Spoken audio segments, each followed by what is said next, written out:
Bonjour à tous, soyez le bienvenu à la prière du matin. Avec une grande joie, nous commençons notre journée et nous demandons au Seigneur sa force, sa bénédiction, son amour. Au nom du Père, du Fils et du Saint-Esprit. Amen. Je vous salue Marie, pleine de grâce, le Seigneur est avec vous. Vous êtes bénie entre toutes les femmes, Jésus, le fruit de vos entrailles, est béni. Sainte Marie, Mère de Dieu, priez pour nous pauvres pécheurs, maintenant et à l'heure de notre mort. Amen. Notre-Dame du Mont Carmel, priez pour nous. Chers frères et sœurs, nous allons prendre l'évangile de Luc, chapitre 11, versets 42 au 46. En ce temps-là, Jésus disait, « Quel malheur pour vous, pharisiens, parce que vous payez la dîme sur toutes les plantes du jardin, comme la menthe et la rue, et vous passez à côté du jugement et de l'amour de Dieu. Ceci, il fallait l'observer sans abandonner cela. Quel malheur pour vous, pharisiens, parce que vous aimez le premier siège dans les synagogues et les salutations sur les places publiques.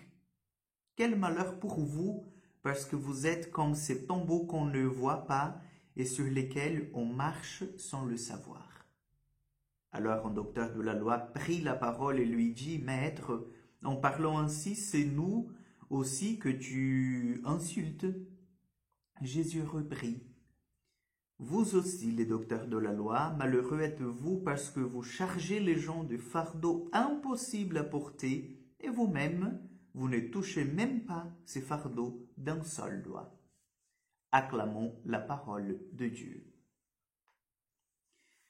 Chers amis, cette semaine, Jésus il est un peu dur avec les pharisiens, avec les docteurs de la loi, comme nous venons de voir, d'entendre. Mais en même temps, chers frères et sœurs, nous savons que la parole de Dieu, elle est vivante, elle est efficace, et elle nous apporte toujours un enseignement.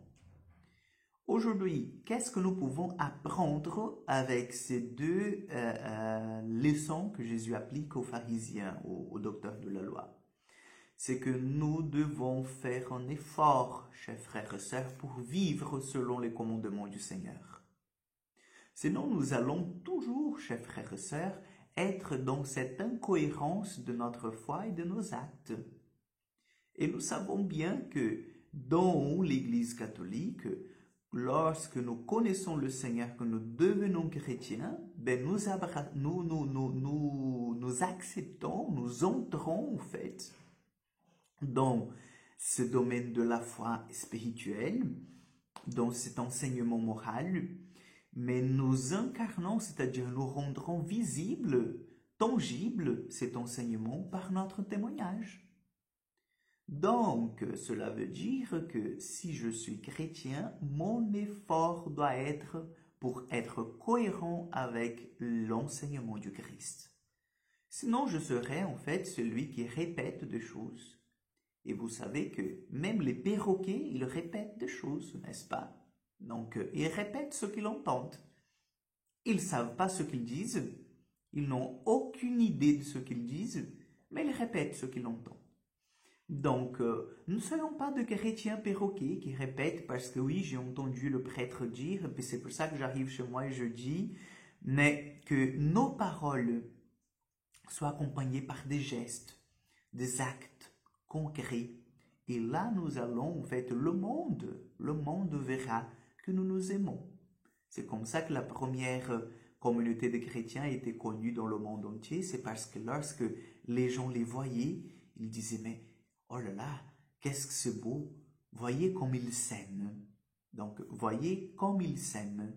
Ils ne disaient pas, voyez comme ils disent qu'ils s'aiment. Voyez comme ils s'aiment.